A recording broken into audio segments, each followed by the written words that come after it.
Good evening, you guys, and welcome back to the KP Gaming channel. And today we're going to be focusing on the brand new Dream Spinning Ranunculus Ahsha deck profile. I'm doing my next stage deck profiles for all three decks, Altmile, Ahsha, and Chronojet. If you have not seen my Chronojet deck profile, please feel free to go check that out. It'll be in the comments and the description below, as well as in the card up front. But without further ado, we're going to hop right into this. So for our grade 3s, we play 4 copies of Dream Spinning Ranunculus Ahsha. I just want to say before we talk about this card, how much I love the new artwork. I think that this artwork looks way better than the old one in my personal opinion. But to get on to what she does, so this card is just in play amazing. It has the ability to bring you the Ahsha Flower Fairy token, and that alone is just really powerful. Neo Nectar as a clan with the whole plant token has played very differently, because with the plant token injured, it's not focusing on calling units with the same name anymore and getting bonuses. But with this card alone, it's better than the trial deck Ahsha in the sense that you get your Flower Fairy token for a different cost, for a cheaper cost, and this unit consistently will gain power and critical if you can meet the requirements to get its power and critical. But by doing so, you can play this deck very aggressively. On the first turn ride, actually, if you go into this card with a Force 2 and you have another Ahsha in hand, that right there can just win you the game.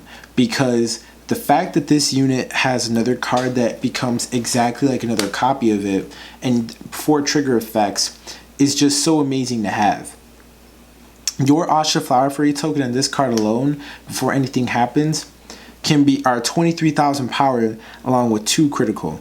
And this is before you add any of the skills from your other rearguard units to make your Vanguard stronger, or before the triggers. Saying you get 2 triggers, you just stack them all into here and then place them over there, you're going to be 43,000 power critical of 2 if you have the other Ahsha to meet the requirement of the skill. So this deck definitely can play very fast. It can play beatdown or it can play blitz. Blitz is just where you're going to go into your Ahsha, call everything out, and then kill them right then and there on your first turn ride. Beatdown works too. It takes a little bit more of a setup, but it's just as potent with the Force 2s. So overall, just a really amazing card. Honestly, this card alone saved Neo Nectar, or specifically just made the Ahsha deck really amazing, just because of what it can do. And I'm very happy to play it. Our next grade 3 is 4 copies of Ranunculus Flower Maiden Ahsha. This one isn't as bad to ride, still an amazing card. You need another Ranunculus name, just because in order to activate Dream Spinning Ranunculus' ability, you do need 3 Ahshas up front. You need her, you'll get the Flower Fairy token, and then you'll get this Ahsha right here. And because of that, you need to play at least 4 of it. You need to play, well, not at least, you need to play 4 copies of this card, because you just want to increase your chance of seeing the name. Plus, it does have the ability to, for a counterblast, get you those plant tokens and help you activate Dream Spinning Ranunculus' skill. So essentially, with these 2 cards, it's really just a counterblast one and soul blast one to help get the Flower Fairy token with the assistance of her ability. She also gets the Flower Fairy token. The only problem with her is that she doesn't consistently get any power compared to her upgraded counterpart, which is why she's not the popular version of which one of the 2 to play. But you do need her because you need another Ranunculus name to make sure that you can activate the skill of Ranunculus Ahsha to get the extra critical. Moving on to our grade 2s, we play 4 copies of Blossoming Maiden Kayla.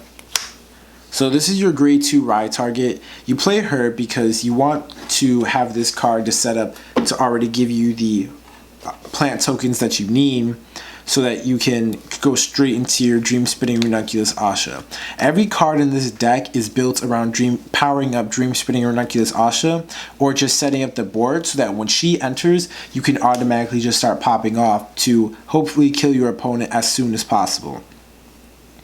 This card is also good too in the sense that as long as it's in play and you have 2 units with the same name, she can't be retired by effects.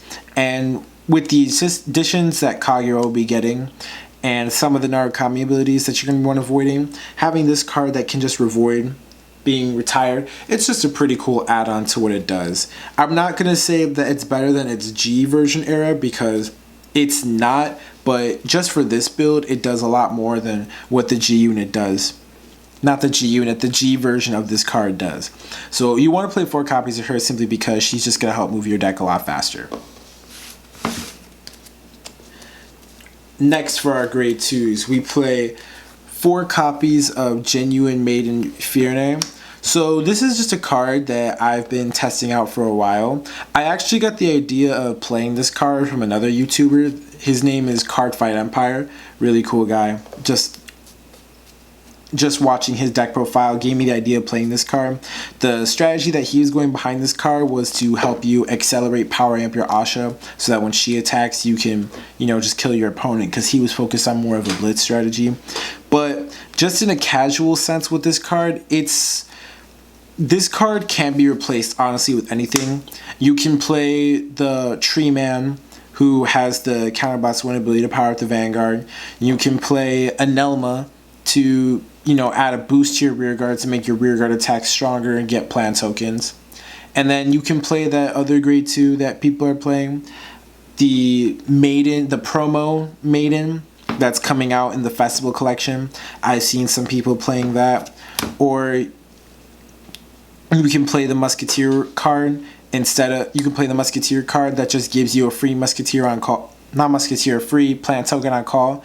Personally, I was playing this card simply because that's what I was hoping for. I was hoping that it could help me with my blitz strategy in getting my Ahsha up to there, because I noticed that when I was building this deck, there weren't too many cards that I had that were helping me power my Vanguard for a stronger attack. And I really wanted to play Force 2 just because I think it has so much potential with this deck specifically. So Sweetberry is expendable. I can obviously seeing it being replaced soon by anything else that I might find better, but for now I play 4 copies of her. Our last grade 2 is 3 copies of Rindon Gentleman Musketeer on Tarot. So we play 3 copies of this card simply because it has the ability to stack power onto the Vanguard per every plant token that you have. 9 times out of 10 with the plant tokens that you'll get from the call and then from this, you'll never really get more than maybe 10 to 15,000 power, but 10 to 15,000 power onto your Dream Spinning Ranunculus on top of the fact that your Flower Fairy token is going to be copying that power bonus anyway, is still really amazing to get. I only played 3 copies of this card simply because it's only a 5k power unit. So I don't want to ever ride this card. I've never had to ride this card, thank God, but it's only 5k power and it's an on-place ability that is really helpful when you're trying to kill your opponent. So I just want to play more copies of this card simply because by the time that I need to drop it down on the board, I know that I'm ready to kill my opponent. And if they don't die on that turn, I'll know that I always have another copy in the deck to get back when I'm ready to try again to kill my opponent. So just 3 copies of it. For our grade 1s, we play 4 copies of the Budding Maiden Diane. So Budding Maiden Diane, she's really another card that helps us power up our Dream Spinning Ranunculus Ahsha. This is your grade 1 ride. Well, this is one of the grade 1 ride targets you can go for in the deck. But this one specifically we play just because she has the drop and draw ability to help us filter out her hand, and the fact that she is 5,000 power to our Vanguard is still very good to have. Personally, for me, I can see this card being cut or replaced to play more copies of another card that I'm thinking of, but for now I just like playing Diane simply because it brings me back to the old days of when we were playing G and you had Diane, Kayla, and Ahsha. So I really just play this card because it looks cool. And that's really it. For our next grade 1, we play 4 copies of Valkyrie of Reclamation Padmini. So this card is your Herald Searcher. She's the one that went on place, lets you look for the grade 3 in your deck. So we do this so that we can filter out and increase our chances of either seeing Ahsha Ranunculus or Dream Spinning Ahsha. Whichever one that we name, that's what we play this card for, just so that we can filter out our deck to get more copies of it. The plus 5,000 power is really cool to have on the board, but 9 times out of 10 you're really just going to be holding on to this card, because anything that isn't the Flower Fairy token or doesn't help you get plant tokens to either activate your Ontero or to activate your skill to get another Flower Fairy token, at that point is just fodder for shield or for a discard for any of our other skills that we may have. For our next grade 1, we play 4 copies of Maiden of Sweetberry. So Maiden of Sweetberry is honestly a really extremely powerful card for what it does. It has 3 skills all in one on the Vanguard and Rearguard ability. You get the soul, a plant token, and you get the power, and you get all of that whether you place on Vanguard or Rearguard. And then if you got a grade 3, you get the soul charge, and then it's got its own power-up skill to power itself up when boosting the Vanguard or Rearguard attack. So overall, this is just a really solid card. I feel like 4 of her is necessary just for what she does, because having her on the first ride can just help set you straight up for either multiple attacks on your next turn when you go into Kayla right after her, or if you just want to have this card to set up if you need to ever activate your Ahsha ability, because you may not have the cards or the grade 2 to do so on your next turn. God forbid you have to ride Fairnay. But this is just a really solid card to have, so that's why I like playing 4 of her. I can't see this being brought down to 2 copies, or at least no more than 2 or 1, but I like playing 4 of her simply because of what she does. And then for my last grade 1, I play 2 copies of Devo, Maiden, Tanja. So Devo, Maiden, Tanja, honestly this is a really amazing card. I truly believe that this card is better than Gardenia or Blue Lace or Blowout, simply because this is one of the only cards that I've seen for Neo Nectar that will consistently give your Vanguard power. And again, the whole deck is focused around making sure that you can set up resources and maintain resources so that your Dream Spinning Ranunculus Ahsha can consistently play well every single turn. You're really trying to kill them on the first turn that you go into her with the Force 2 and the Flower Fairy token that'll copy all the power. So thanks to Tanja, we have a card that says that your Vanguard, is it both her or your Vanguard? So thankfully with the Tanja, we have a card that can, Thankfully to Tanja, we have a card that can consistently give 5,000 power to our Vanguard, meaning that Dream Spinning Ranunculus Ahsha will always be at 28,000, at least with her on board, and you have her skill active. So that's why having this card is better. I don't prefer Blue Lace because I don't really think that we already play 4 copies of Sweetberry, so I don't see the reason I'm playing another card that gets me more plant tokens when every single card in the deck already has a way of doing that. Tanja is just better in every single way, in my personal opinion, and having 2 of her on the board just makes it better. So that is all for our main deck. Our triggers are really simple. In this deck, we're playing 8 critical. We play 8 critical in this deck because we are trying to win as soon as possible, so we're not worried about any other resource cards or management stuff that we need, because our deck will just do that for us with our abilities or with our drive checks. But we are trying to kill as soon as possible, so we just don't want to reduce the aggression of our deck as much as possible. So that's why we need 8 crit.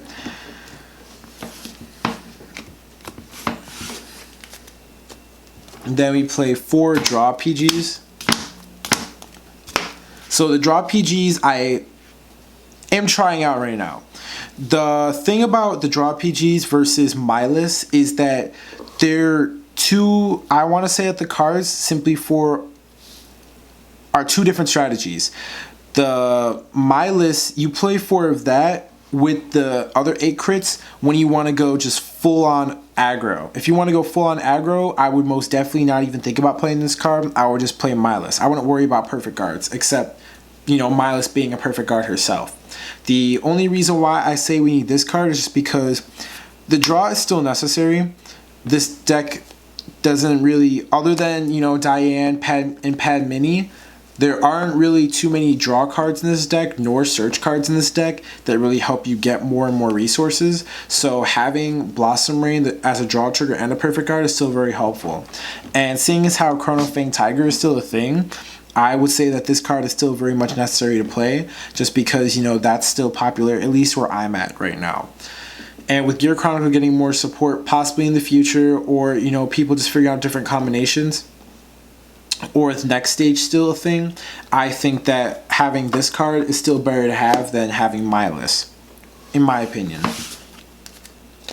And then we play 4 heals. Since we're playing Ahsha, we just have to play Fairy Light Dragon. I think that the artwork for this new Fairy Light Dragon is way better than the old one, but still very cool to have. So that's it for the main deck. And finally, our starter is Ozu, because we're playing Ahsha, so we have to play Ozu. Then we have our Flower Fairy token, in case you just wanted to see my tokens. These are my plant tokens that I play for the deck. I don't like the plant token that came with the Mysterious Fortune. That one is just ugly to me. But this is it for the main deck and the tokens. Ozu is your starter, and then you're going to play 2 Flower Fairy tokens simply because the max that you'll ever need to make is just 2. Since Flower Fairy tokens cannot be boosted, there's no reason to make any more, and even if you did have more, the Flower Fairy tokens don't even have the boost logos on them, so you can't even boost a Flower Fairy token for anything else. So that's it for the main deck entirely now. So what's the marker that we're going for in this deck? The marker that we're going for in this deck is optional and circumstantial. For me personally, 9 times out of 10, I'm going to go Force 2. But there have been games where I have had to go Force 1. And the reason being is because it depends on the deck that you're playing. If you're playing against an opponent and your opponent's at 2 damage and you have Dream Spinning Ranunculus Ahsha, and you either have just another copy of her in hand, or you have 1 copy of this in hand and her, and then you have a card like Antero or Fierne just in your hand, those 3 cards alone is just enough to set you up to kill them on your opponent on your first turn ride with the Force 2. Because being at 2 damage means that they're pretty much at close to the point of death. Because whatever your Vanguard gets, this card will get. So before it triggers, having this card at 23,000, and then assuming that you're going to use maybe a Fierne or Antero once, or just any card that'll boost you up, will help you just increase the chances of getting this through. And the only time that a card like Force 1 will come up is when you're still playing the game and you just need to set your deck up more. If you need to get like another reride turn, or if you just need more time to just set yourself up because you're just missing out on pieces, then Force 1 is where you want to go at. Or if your opponent is just playing a deck where they can draw into a lot of cards, then definitely having more power to hit over that number is more relevant then, because you're already getting the critical with her ability, so there's nothing wrong with having a force marker on your main Vanguard circle, just guaranteeing that she'll be at 33,000 power with 2 crit, so your other units at 33,000 power at 2 crit. That way you're already over the 20,000 shield mark, so your opponent will have to drop at least 25,000 from their hand all the time to guard, and this is before it triggers or before it boosts on at least your main Vanguard circle and your rearguard attacks. But for me personally, if I had to choose one, I would say that it's definitely Force 2 for this deck, in my opinion.